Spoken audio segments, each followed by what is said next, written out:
This is Pet Life Radio. Let's talk pets. The views conveyed by the guests on this program do not necessarily represent the views of the host or owners of the Doggy Diva Show and do not necessarily constitute endorsement of products. Medical information shared by the guests on this program are those of the guests and are for informational purposes only. They should not replace the medical advice of your veterinarian. Hi, this is Susan Marie from the Doggy Diva Show. This episode features helpful advice for pet parents during Pet Dental Awareness Month and cold weather tips from a pet expert. That's what's on our show, so let's get started. Come here, babies. It's time for a treat, the Doggy Diva Show. Here's national award-winning author and animal advocate, Susan Marie. Hi, welcome to the Doggy Diva Show, the show for animal lovers. I'm your host, Susan Marie, and as always, I'm joined by my canine co-hosts, the Doggy Divas themselves. Thank you for joining us today as we bring you the experts in the pet and animal world right to you. Contact us at thedoggydiva.com. That's the DOGGYDIVA.com. We love hearing from you, so go grab a cup of coffee and your pet's favorite treat, and we'll be back in just a moment. Take a bite out of your competition. Advertise your business with an ad in Pet Life Radio podcasts and radio shows. There is no other pet-related media that is as large and reaches more pet parents and pet lovers than Pet Life Radio. With over 7 million monthly listeners, Pet Life Radio podcasts are available on all major podcast platforms. And our live radio stream goes out to over 250 million subscribers on iHeartRadio, Odyssey, TuneIn, and other streaming apps. For more information on how you can advertise on the #1 pet podcast and radio network, visit PetLifeRadio.com/advertise today. Let's Talk Pets on PetLifeRadio.com.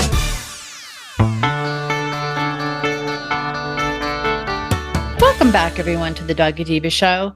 With us to share timely and important tips for pets and pet parents is Monica Leighton, president of Professional Pet Sitting. Hey, Monica, how are you? Hi, great. It's February, and I'm always so conscious because sometimes it's really good when things happen during the month and they make these like pet tips for the month or awareness for the month. But one of the things, and I know my vet always sends out, whether there's a dental special, whether they're doing something special with dental chews or whatever it is, February is Pet Dental Awareness Month. Can you give us some advice or share some advice for pet parents who want to stay on top of their pets' dental health care and maybe a few tips to make sure that not only they make their appointment with their vet, hopefully during February, because I know that there are sometimes great opportunities during that time, but also just to stay on top of their pet's dental care throughout the rest of the year?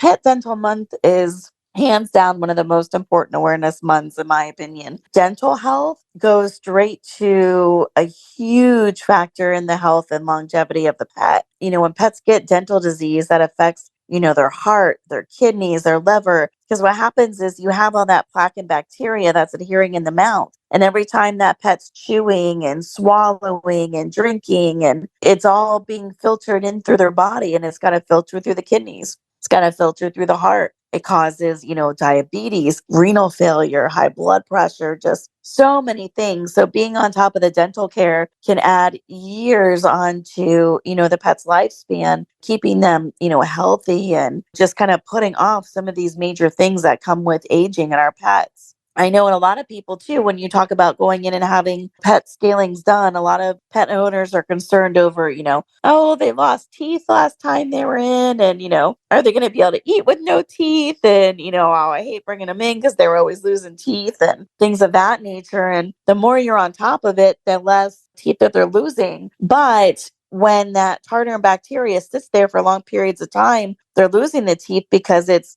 literally eating away at the bone and the root line. So there's so much, more to it. It's not just nice, pretty, pearly whites for Christmas pictures and cute puppy and kitty smiles. It really goes back to the whole, health and longevity of the pet. And there's so many different things you can do at home. And I always tell clients there's no one fit solution because every pet's different and every home is different. I would just say, if you just find something for dental care and stick with it. Some people will get out their little finger brush, that they get at the vet's office and brush their pet's teeth with the pet dental toothpaste every day like clockwork. Some pets won't let you get near them with that thing. You know what I mean? With the finger brush, you'll get little nipped fingers. Every pet's different. So there's so many different things out there that you can do. They've got, dental treats. And I always, inform clients, if you're doing treats, always watch for ones that are dissolvable. You want something that takes them a while to chew it. And sizing is really important. A lot of people will say, oh, well, I'll get the big ones. I'll cut them in half, or I'll just give them half today. It'll last longer. But the whole idea behind a lot of those dental chews and products is, it'll have some dental enzymes in it, stuff that's in the toothpaste, but it's made to have that abrasion and that chewing time. So definitely, follow the instructions for the size of your pet and, give them that appropriate size treat, because that all goes back to the amount of time that they should be chewing and, really getting that abrasion on the teeth to kind of draw loose that plaque and tartar that's on there and keep it from crusting into a hard formulated plaque callus. And there's mouthwash type things that you can squirt in the pet's mouth. There's additives you can add to the drinking water. There's powders that you can add to foods. There's just so many different things out there, and you don't have to do them all. Just find one that works for you. Whatever the pet owner is going to be the most consistent with. And usually I find if it's easy, then people can keep up with it. If it's going to be difficult and cumbersome and the pet's not going to enjoy it, it's not going to last. People are not going to want to, do that every day. Then you lose that on the dental care. So anything that the pet likes that's dental related, or anything you can keep up with, just stick with it. Keep up on your regular scalings. And, like you had mentioned, Sue, so many vets' offices do specials during this time of the year, or they'll have like coupons off dental care, or even percentages off the dental scalings. Maybe dental treats. A lot of online distributors, like your Chewies and things like that, they'll do a lot of pet dental chew specials during February. So definitely be on the lookout in your area to see if you're needing a dental, what kind of specials are going on. Maybe it's time to stock up on your favorite dental prevention treat. Stock up during that time and, get it at a good price, because nothing more beneficial for your pet's health than keeping up with that. We're talking prolonged life. And the other thing is, when you're putting a pet under anesthesia for a scaling, they're usually running blood work. They're usually doing things prior to make sure that the pet can handle the anesthetic. But as your pet gets older, there's always going to increase risk in older pets. So if you are worried about your pet getting older, staying on top of the teeth is even more important at that age, because you don't want to get to a point where they're developing kidney issues because they have a lot of plaque or tartar, or they're developing issues that may make anesthetic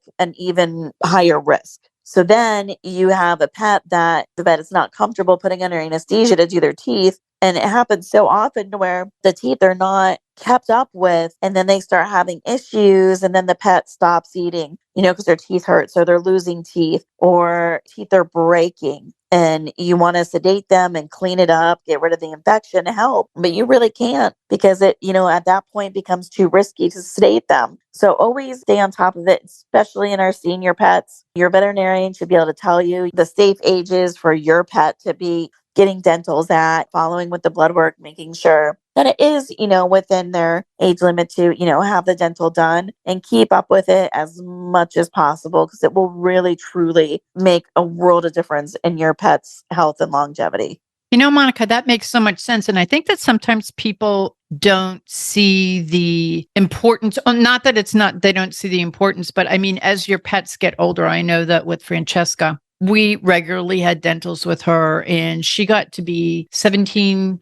She passed away when she was almost 18 years old. And she had like you're talking about, they get like a little bit of tartar or whatever in their mouth. My vet gave me something that actually helped. I would like put a glove on and go in and just kind of rub it on her teeth, the solution. And it would kind of, over the course of time, like kind of loosen the tartar. So I wasn't going in with a toothbrush. She only had like 4 teeth left in her head, because she was so old. But it helped me to stay on top of it right until we lost her. So when you have a senior dog, work with your vet. There are things out there, like Monica said, there's things you can put in their water. There's solutions that you can use. There's powders you can use. There's different things that you could do that will help to stay on top of it, because we almost lost a pet due to kidney disease because of her teeth. Her teeth were not good when we adopted her. And so we learned the importance, and this was many, many years ago. This was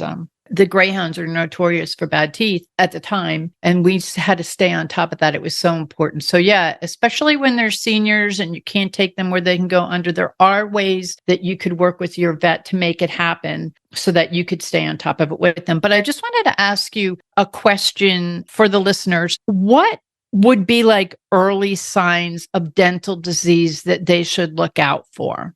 People look at the teeth, but they don't always look in the very, very back of the mouth. So if your pet can kind of stay still, or if you have somebody to help hold, if you just lift up the gum line in the back of the mouth, that's where you're going to start looking, because you're going to get plaque and tartar in the front teeth well after the back is already getting pretty gross. Mm-hmm. Like the back will definitely be an issue, because they're mainly chewing with those back molars when they're eating. They're chewing their kibble back there and it's forming. And then they'll have the little gums and the hair and the fur and all that stuff to where, you don't really see in the back of the mouth. So check the back of the mouth, check and see if there's any discoloration, any kind of raised bump, that's plaque, bacteria, red gums. If there's any inflammation, on the gum line, all signs of periodontal issues. And generally people think, oh, well, my pet's eating great. It's fine. She's fine. It takes a long time. Like we're talking about bone loss, gum loss, a whole lot of plaque before your pet's going to really start to show a lot of signs of not eating well. And at that point, it's usually extremely severe. And that's when they're losing all their teeth. That's when you're having big time problems. Of course, if your pet's not eating, it's always something to check on, but really just be cognitive of looking at the pet's teeth if you can, especially the very back ones. That's so and important. Both sides. And I know that was Franny had this big molar in the back, and that's the one that we had to watch, for a couple of years. So that is very important. Believe it or not, some pets will chew on one side of their mouth primarily. So if you look at one side, it may look great, but the other side won't.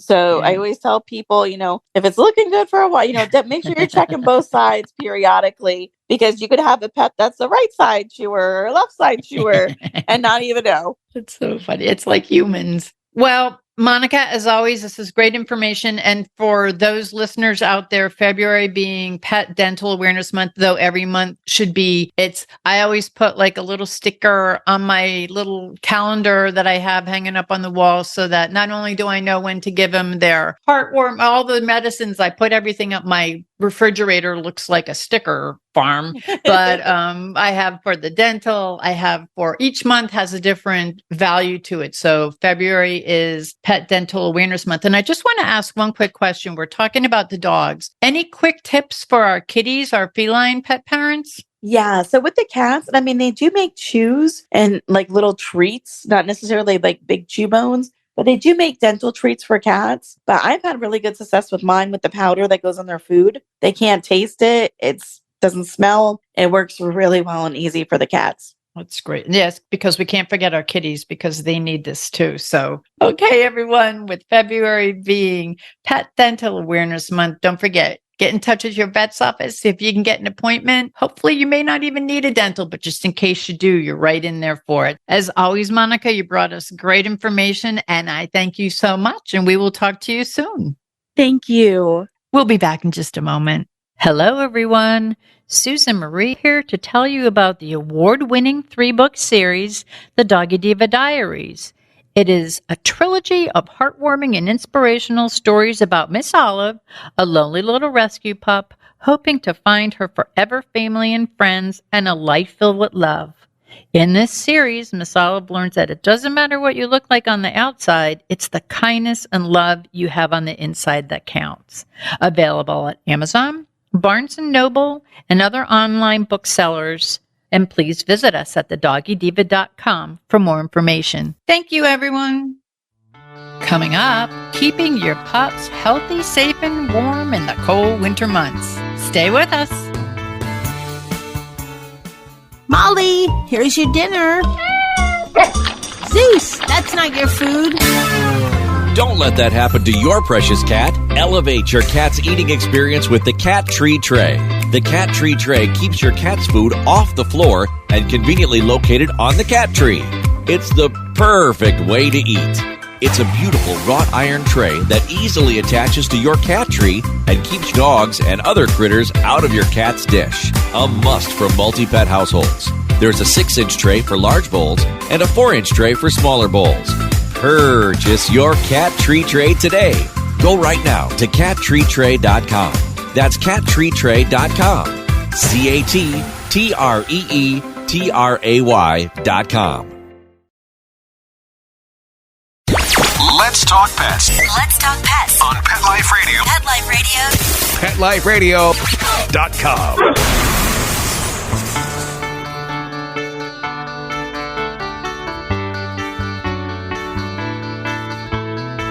Welcome back, everyone, to the Doggy Diva Show. As a pet parent, I want to ensure my pups are healthy, safe, and warm in the cold weather months. With us today is Kim Gaebelein, Canine Relations Specialist at Bil Jac Foods, to share valuable cold weather tips to help us keep our fur kids safe and warm when the weather is cold outside. Welcome back, Kim. Thanks for having me on, Sue. Oh, it's always a pleasure. Now, the weather's a little cold outside, but how cold is too cold for our pups? Yes, it is getting a bit chilly outside. And of course, I think that it's always fun to talk about cold because it always varies. I know you're down in Florida, so cold to you and your dog might be a little bit different to us up here in Northeast Ohio for our dogs. So, it all kind of depends. But there are a few numbers to kind of keep in mind or to watch out for. So the first number I would say is 45. So at 45 degrees, some dogs may start to feel a bit cold, might feel a little bit more uncomfortable, might,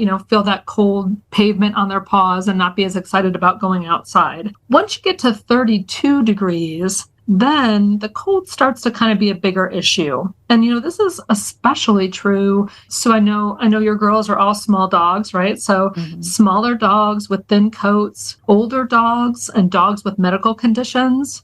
Dogs with short noses, like those cute boxers or French bulldogs or Shih Tzus or Mastiffs or Boston Terriers and Pugs, they tend to be a little more susceptible because of those short snouts. They tend to be a little more susceptible to cold temperatures and hypothermia than other breeds. So 32 is that kind of all-important kind of number. And so according to the AKC, once it gets to be about 32 degrees or colder, you should limit the time outdoors for your dogs, especially those sensitive breeds we just talked about, to about 10 to 15 minutes max. If you have a medium-sized dog or a larger breed dog, they might be able to stay out to up to 30 minutes, maybe, if they're acclimated to the temperatures that are built, right? So we've talked about 45 degrees. We talked about 32 degrees. The next number to remember is 20 degrees. And at 20 degrees, the potential for frostbite and hypothermia increases significantly for your dog. So, and of course, all of this, I say all of this, but all of this is also affected by the wind and the wind chill, the dampness, is it snowing?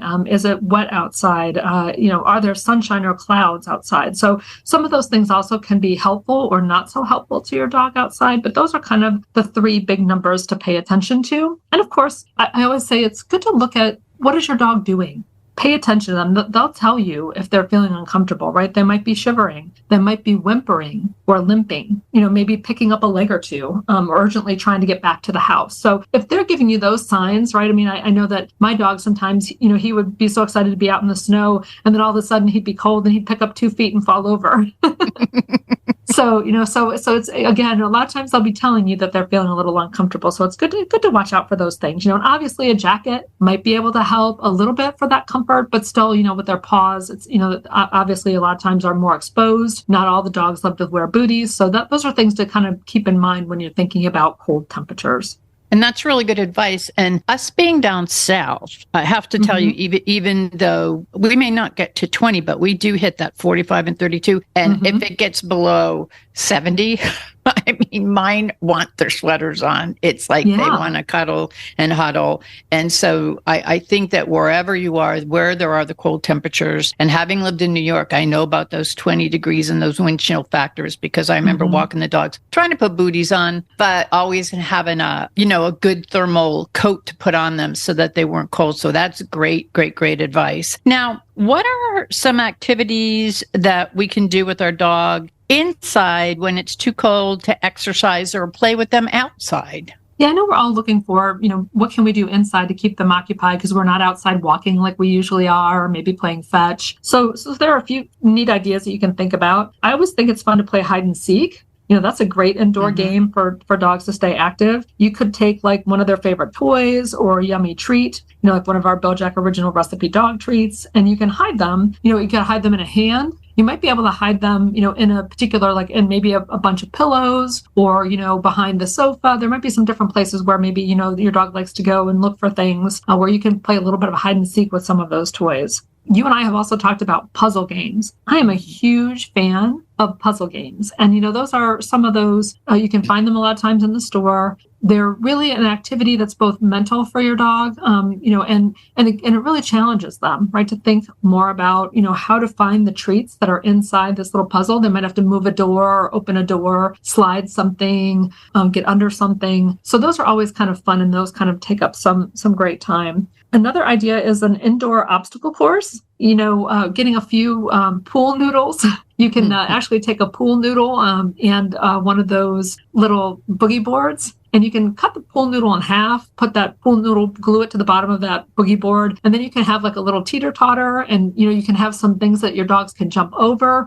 So you can make it kind of fun and interesting, and have a little obstacle course. You can make a little play tunnel. They certainly sell those. Maybe have them run around the laundry basket. There's different kinds of things to do that, it doesn't take a whole lot of money, just a little bit of ingenuity, and you can have a little bit of fun with them at home. And of course, I'm a huge proponent of training. Training is so critical to your dogs. It's important for them to kind of know what to expect. It helps to keep them safe when you're telling them to stay. And it helps to keep other people safe, like when you're trying to have them not jump on someone potentially. So, it's a great time to learn a new trick, so you can, teach your dog how to wave, or maybe you want to have some fun and teach them how to play dead. Those are really great things to be able to do. And I know that we have, at Bil Jac, we have a few training tips out on our YouTube page that you can go out there. We've got Joel Silverman that we work with, who's, Joel. Yes. And those are great videos because they're like little, small, short bites. It's not, you're not investing hours. It's like, it's perfect. I know me personally, not just dogs, but me personally, I don't want to be training for a whole lot of time, right? So it's fun to have kind of like a little 5-10 minute kind of snippet that you could practice with them and have some fun. And you could, do it at different times during the day. Dogs are also very situational. So if you teach them how to do something in the living room, that doesn't necessarily mean that they know what to do outside, right? So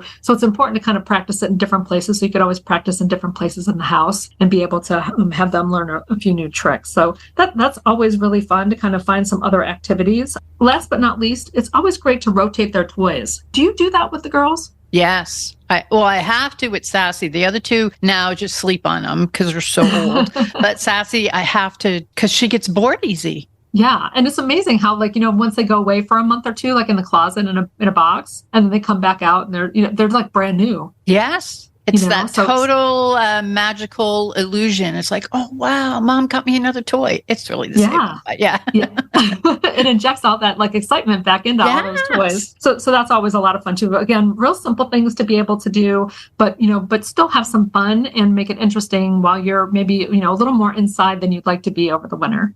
And you know what else? You talked about the puzzle. We got a snuffle mat for Sassy because she's so busy and she's young and she's 4, but she's very busy. So we put, and you know how I feel about the Bil Jac treats, we stuffed them and hid them because they have that great scent that they go nuts over. And of course they taste delicious, but she could be busy for the longest time, just like going after those treats because they are great treats for a scent and they're nutritional. So, and I got to tell you, her coat is so glossy. It's just like the other girls. The other girls always had a glossy coat. And you know how I feel about the little Jacks. That's like my lure. That's my trick. When people go, how do you get them to do that? And I pull out my little baggie out of my purse and I go, here it is.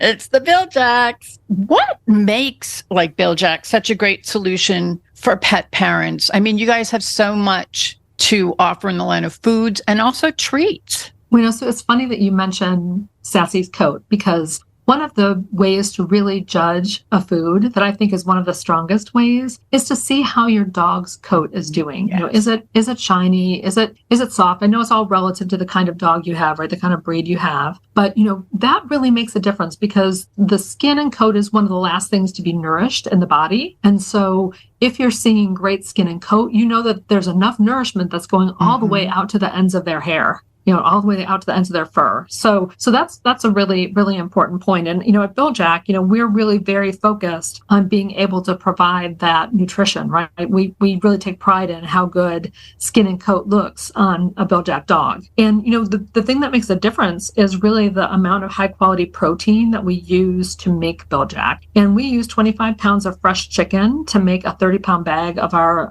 adult select, for example. So, you know, it really makes a big difference because we get that chicken fresh and it's not frozen. You know, it goes in that food really pretty quickly, and then it's cooked very gently. And then that helps to protect those key nutrients. The nutrients, a lot of nutrients go in to begin with fresh. And then, you know, those nutrients, then we try to preserve as much of them as we can, protect as much of them as we can with that slow cooking. And that really makes a big difference for both taste and also just the amount of essential amino acids and nutrients that your dog is able to get from the food. So that makes a really big difference to us. And we really make food for so many different kinds of dogs. You know, if your dog is a puppy, we have a variety of puppy foods for you. We just recently launched a Picky No More puppy food. We have picky food for adult dogs. If you have a sensitive dog, we have sensitive varieties. So we really try to understand kind of what are the challenges with dogs and what kinds of nutritional support do they need to be healthy. And then that's what we've kind of designed. You know, we also have wet food, which is great. You know, if you want to add a little variety and, you know, add in a little something special. Maybe you have a dog who doesn't love to drink water. You know, you want to add a little bit more moisture. The wet food is really fantastic. And we just launched a Picky No More wet food this last year that we're getting really great positive feedback on. And then last but not least, I love the treats, right? I can't say enough about our treats. Made with chicken liver and chicken. There is so much chicken liver and chicken in them. You know, dogs they smell that. Like you said, Sue, you know, they're looking through their snuffle mat for, you know, for their little treats, and, you know, they're smelling them. And also when things are going on, you know, they all have their little seatbelts, and I have one, a little carrier. And if they're getting a little, because they're like kids sometimes, they get a little animated in the car. Someone sees a person walk by or a dog walk by, and all I have to do is open up my purse and take that little bag and shake it. Everybody's quiet. It's like, oh, something good's going to happen. And it's then like magic, right? Yeah. They pay attention. They pay attention. And gosh, Kim, I've known you for years. I've been using those treats not only to train, but also to, just because they're so nourishing, like we said, they're healthy. And one thing I want to bring up on the Picky No More, Franny, who lived till she was just like a month short of turning 18, she towards, you know, as she was getting to be more of a senior, you know, we had talked and you had suggested Picky No More. And I'm going to tell you that turned everything around for her. And right up until Franny's last day, those little Bil Jac treats too she just loves them. So I have to tell you that through some lifetimes of my pets, Bil Jac has been a consistent product, a love, I'll say, because it's something, that I've gone through, and you've known me through all the way back to Sophia. And it's a great product. I can swear by it. And I have doggies in the room right now that swear by it. So they're in our little studio here. So I thank you very much. Now, where can the listeners go to learn more about Bil Jac and all of the things you have a lot going on your website and your social media? Yeah, you know, our website is a great place to start out. It's biljac.com, BIL-JAC.com. And we have a lot of information out there. We have information, obviously, about food and the different kinds we have. We can help you choose a food. We have like a little store locator where you can actually type in your address or your zip code and find out what products are near you or where to kind of find those products. And then we also have a parent section where the parent section is great. It's got all kinds of information like what we're talking about today. We try to post some of those articles from our Best Friends Club. You can join our Best Friends Club, which is our monthly email newsletter. And we have offers in there like coupons and everything. You can join that on our Pet Parents navigation bar. We have training. So if you're looking for some training videos, we have a few of those training videos out there we talked about earlier today. So there's really a plethora of things to find out there on the website. And then, of course, we're also on, Facebook and Instagram. And so we love hearing the stories, right, Sue? It's just so touching, like to make a difference in someone's life, not just the pet parent, right, but also to the dogs. Yes. And so it's great to hear, it's great to hear, we love to, when people tell us all about kind of what Bil Jac has done for their dog, because we're so happy that that's what we're doing, right? That's why we do it, is so that we can hear those kinds of stories and we can help people and their dogs have great, happy lives together. Thank you. And Kim, thank you so much for being our guest today and for sharing helpful information for pet parents such as myself to keep our pups healthy, safe, and warm in the cold weather months. And also, when it's cold outside, some fun things to do inside so that we could keep our little furry friends busy. So I thank you so very much. Thank you. We'll be back in just a moment.